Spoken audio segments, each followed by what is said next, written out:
C'est la crise. Les taux d'intérêt sont de plus en plus élevés et l'inflation vient d'atteindre des niveaux hallucinants. Mais si je vous disais qu'il existe un pays dans lequel l'inflation a été négative de longues années durant et dans lequel la Banque centrale investit sur les marchés financiers avec nos stratégies. Donc bonjour, c'est Rémi et aujourd'hui nous allons nous intéresser à la Banque centrale suisse parce que c'est une banque centrale absolument pas comme les autres. Elle ne fonctionne pas du tout comme ses voisines aux US et en Europe. Et sa gestion et ses performances ne sont pas les mêmes non plus. Résultat, l'inflation en Suisse est aujourd'hui de seulement 3,4% quand elle explose dans le reste de l'Europe en atteignant les 22,9% en Estonie où je réside. Ainsi, si la Suisse est un pays doué pour produire le meilleur chocolat du monde, c'est aussi et surtout un réel exemple en matière de gestion de l'inflation. Et pourtant, leur masse monétaire ne cesse de croître. Comment tout cela s'explique-t-il donc, Rémi, me demanderez-vous? On doit cette performance à la Banque centrale de Suisse, la BNS. Pour rappel, une banque centrale est une entité financière qui contrôle entre autres la masse monétaire d'un pays ou d'un conglomérat de pays.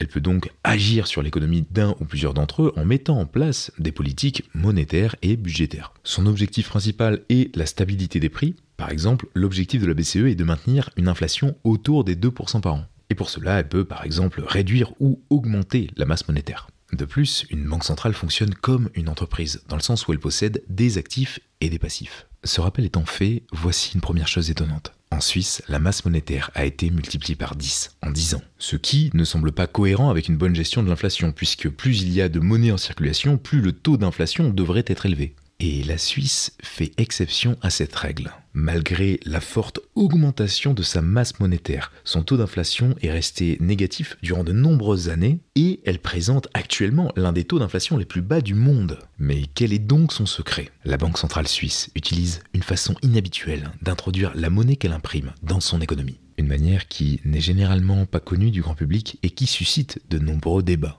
mais qui permet à la Suisse de présenter un taux d'inflation aussi bas. Cet autre moyen consiste à acheter des actions ou des actifs comme l'or et des devises d'autres pays. Des achats ayant pour but de constituer les réserves d'une banque centrale, les réserves de monnaie. Et il est important de garder en tête que plus une banque centrale possède de réserves, plus elle a la capacité d'agir sur l'économie en général. En effet, si la BNS souhaite agir sur l'inflation, elle peut racheter de la monnaie en circulation en vendant certains de ses actifs comme l'or, ou encore des actions afin de réduire la quantité de monnaie en circulation dans l'économie, et ainsi agir partiellement sur la dépréciation de la monnaie et donc sur l'inflation. D'où l'importance d'avoir beaucoup de réserves, et à ce sujet, les réserves de la BNS sont juste monumentales. Ces réserves d'actifs s'élèvent à 91,5% des francs en circulation, contre seulement 17% pour la Banque centrale européenne. Autrement dit, 9 francs sur 10 sont garantis par des actifs financiers tels que des actions de sociétés cotées comme Amazon,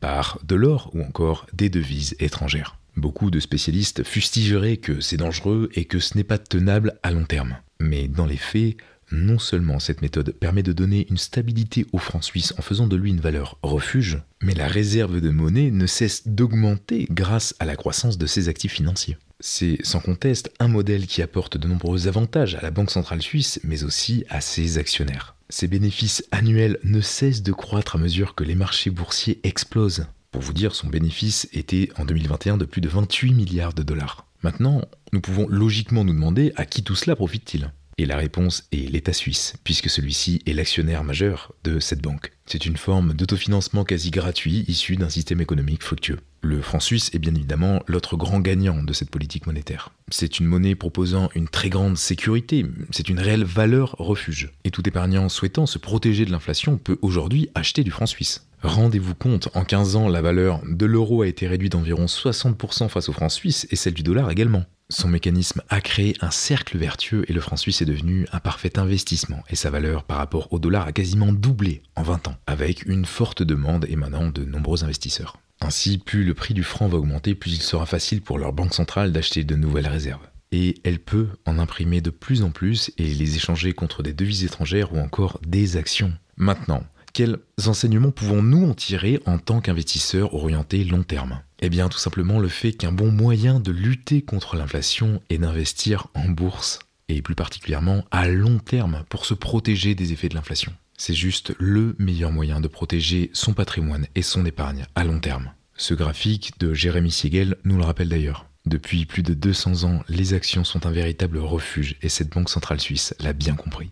Il y a cependant une ombre dans cette stratégie qui semble parfaite. Cette stratégie induit des taux directeurs négatifs afin que le franc suisse ne s'apprécie pas trop par rapport aux autres devises. Mais qui sont donc les grands perdants de ces taux négatifs, me demanderez-vous logiquement? Les banques d'abord, puisqu'elles doivent payer pour déposer des fonds, puis les épargnants ensuite, qui voient certains placements rémunérés à des taux ridicules, notamment les retraites. Et avec un taux d'inflation si maîtrisé, la Suisse a flirté pendant de nombreuses années avec la déflation qui n'est pas non plus viable pour la santé d'une économie à long terme. Toutefois, il est exagéré de dire que ce pays est en proie de la déflation.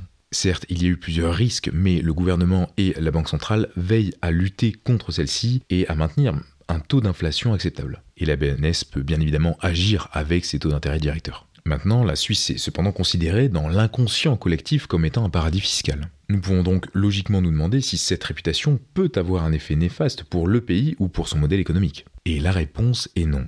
Car depuis plusieurs années, le pays n'est plus considéré comme un paradis fiscal. En 2019, via une action de l'OCDE, la Suisse est sortie de la liste grise des pays surveillés par l'Union européenne. De plus, elle commence à rendre public un bon nombre de ses comptes cédant aux différentes pressions internationales. Ainsi, l'État du Delaware aux États-Unis est bien plus un paradis fiscal à l'heure actuelle que le canton de Zug en Suisse. Mais en quoi ce système induisant un franc fort et donc fragilisant la balance commerciale de la Suisse est-il avantageux pour l'économie de ce pays?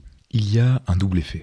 L'imposition y est tout de même très favorable, les travailleurs y sont moins taxés que dans les pays voisins et la TVA y est seulement de 7,7%.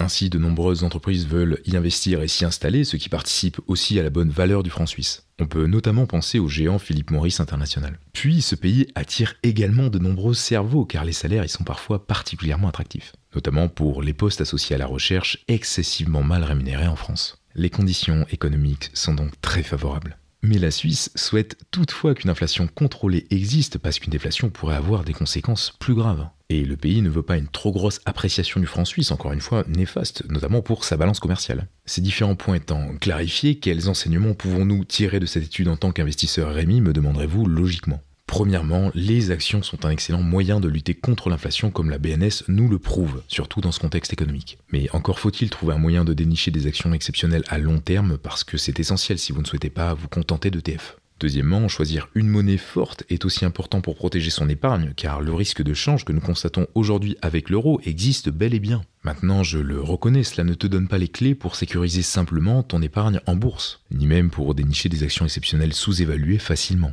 Et encore moins la solution pour faire cela rapidement d'une manière méthodique et accompagnée des bons algorithmes d'automatisation. Et c'est pourquoi j'ai cofondé une entreprise de logiciels qui va te permettre de te construire sereinement un portefeuille antifragile à haut rendement, uniquement composé d'actions exceptionnelles et sans y passer des heures. Bâtis-toi rapidement ta liberté financière et sécurise ta retraite avec l'outil idéal pour devenir un investisseur serein et autonome. Tu trouveras un lien temporaire à ce sujet en description de cette vidéo. C'était Rémi sur Parlons Long Terme et je te dis à très vite mon ami.